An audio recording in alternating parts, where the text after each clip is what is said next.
Eh ben, pour la première fois de l'histoire, il y a un youtubeur qui a été condamné à la prison ferme. Et alors, ce qui est marrant, enfin triste, enfin je sais pas comment dire, ils l'ont condamné et tout de suite c'était mandat de dépôt, c'est-à-dire prison directe. Un youtubeur.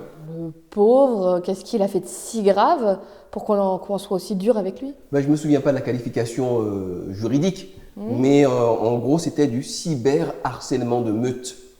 Qu'est-ce que c'est que ce machin-là? Eh ben, c'est pas compliqué. Tu es un youtubeur célèbre avec des centaines de milliers de gens qui le suivent et qui commence à faire, tu sais, ce que tu m'expliquais un peu, un YouTube drama avec un autre youtubeur et qui envoie toute sa communauté harceler l'adversaire, l'insulter, les menaces de mort. Mais alors j'ai vu quelques extraits, c'est d'une grossièreté, d'une méchanceté, d'une violence. C'est vraiment incroyable. Ben, la justice a tranché. Et elle a dit que ça relève de la prison, hein, c'est grave, c'est pas rien. Ouais, ça fait froid dans le dos ton histoire. Ah ouais, ouais.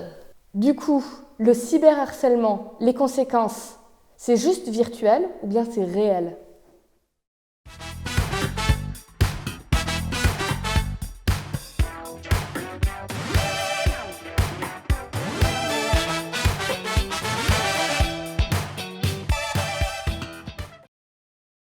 Oh, mais ce que tu me dis, quelque part, ça me fait peur parce que bah, tu te souviens, enfin, moi, ça m'arrive, tu vois, de commenter sur YouTube, voilà, de mettre un truc pour défendre mon youtubeur préféré. Je fais partie du cyberharcèlement, moi. Non, bon, ça dépend. Si tu as répondu à un commentaire, réponse à un commentaire, même si c'est un petit peu tendu, ça peut arriver dans la vie d'être un petit peu énervé, c'est pas dramatique. Non, mais là, l'affaire dont on parle, c'est autre chose. C'est-à-dire que des dizaines et des dizaines de milliers de commentaires insultants, de menaces de mort, de dénigrement. Ils sont même allés à dire des trucs, non seulement du genre on va te trouer la peau, machin, on va t'attendre dans la rue.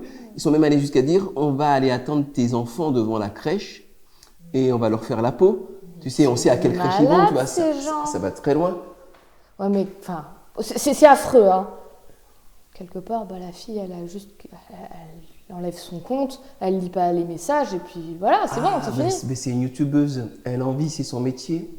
Et donc, c'est sa réputation sur laquelle les sponsors misent. C'est pour ça qu'elle en vit, elle gagne de l'argent là-dessus. Elle a une réputation, elle a une communauté de gens qui la suivent. Mais si d'un seul coup, dans son fil d'actualité, enfin je sais pas comment on dit, tu sais, dans tous ses commentaires YouTube, il y a des insultes, ben, les sponsors, d'ailleurs elle en a perdu, hein, c'est pas compliqué. Elle a perdu pas mal d'argent avec cette affaire-là. Ouais, d'accord, mais bon, elle arrête YouTube, quoi, elle fait autre chose. Et ça va encore plus loin parce qu'ils sont allés jusqu'à la suivre physiquement, à lui faire peur. On l'entend pleurer dans une vidéo. Enfin, ça a été vraiment du vrai harcèlement. En fait, je ne sais même pas pourquoi on appelle ça du cyberharcèlement. Ça ne s'est pas seulement passé sur Internet, ça a été à plusieurs niveaux, plusieurs endroits. C'était vraiment impressionnant. Mais ils sont fous, ces gens. Enfin, je veux dire, quelle personne normale peut se lever un matin et se dire, je vais dire à quelqu'un sur Internet, je vais te tuer, je vais assassiner tes enfants. C'est des malades, les gens qui écrivent ça. Eh ben, comme tu dis, ils sont sur Internet. Sur Internet, tu sais, tu es derrière ton clavier, tu tapes, tu es derrière ton écran, tu éteins ton ordinateur, tu es quelqu'un de tout à fait respectable, d'apprécié par ta communauté. Non, je crois que l'anonymat, ça donne beaucoup de pseudo-courage à pas mal de gens qui sont lâches en réalité. Hein. Ah, je reconnais, hein, même moi, je dis des choses. J'ai jamais été insultante comme ça, hein, sur Internet. Je veux dire, ça me viendrait pas à l'idée. Mais probablement qu'il y a des trucs que j'ai dit. En vrai, je suis pas sûre que si j'avais la personne en face, je lui aurais sorti ça quand même. Ouais, c'est sûr. C'est sûr, dire t'es qu'un idiot, tu comprends rien à quelqu'un en face que tu connais pas sa vie, ça se fait pas. Alors que sur Internet, ça se fait tellement, tellement facilement. Puis je me demande s'il n'y a pas aussi le fait d'appartenir, tu sais, un peu à une meute. Une meute. Tu vois un petit peu, tu as une horde de loups, je sais pas, tu as 50, 100, 200 loups qui courent après un troupeau de je sais pas quoi. Ils sont ensemble, ils sont forts, ils se sentent forts. Un seul loup n'irait pas attaquer un bison. Mais quand ils sont en meute comme ça, ils se sentent forts. Je me demande s'il n'y a pas un petit peu de ça aussi sur YouTube. Ouais, l'effet glissement au fur et à mesure, quoi. Il y en a un qui met un truc et puis le deuxième il surenchérit. Puis tu sais, moi j'aime bien, de temps en temps, tu mets un commentaire un peu rentre dedans comme ça et puis ouais, mais t'as 20, 30, 100 personnes qui disent ah ouais, je suis d'accord avec toi, bien envoyé. Tu te sens fort, quoi. Tu te sens fort. mais tu mesures pas forcément le mal que tu peux faire, quoi. Tu vois pas comme ça peut faire mal à des gens. Je crois qu'il y a pas mal de... Il doit y en avoir quelques-uns, je pense, qui sont conscients. Je pense qu'il y en a quelques-uns, notamment les meneurs, qui doivent être conscients du mal qu'ils font à d'autres.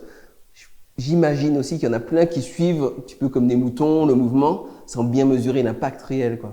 Sans compter, là je peux te le dire, hein, que je le vois bien sur les commentaires, ils sont pas tous très vieux dans ceux qui commentent.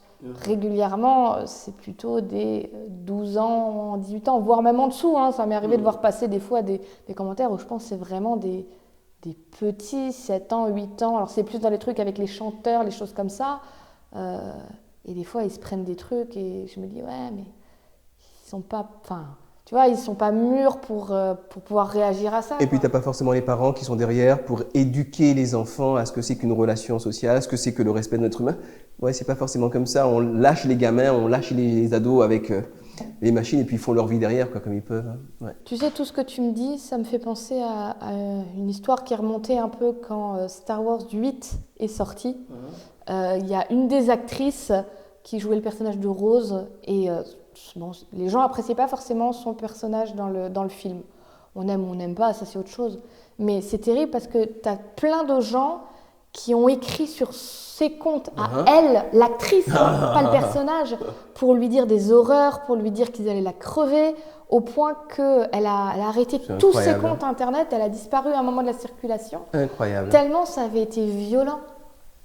Et je me dis, bon alors là c'est une star, ces trucs, elle doit avoir du monde pour la conseiller, pour l'accompagner, mais quand ça arrive à, je sais pas moi, un jeune, un ado, quelqu'un déjà un peu en faiblesse, ou même quelqu'un qui va bien dans sa vie, hein, mais ça doit être destructeur. Mais il y en a qui se suicident, je crois. Il y en a qui se suicident parfois suite à ce genre de choses.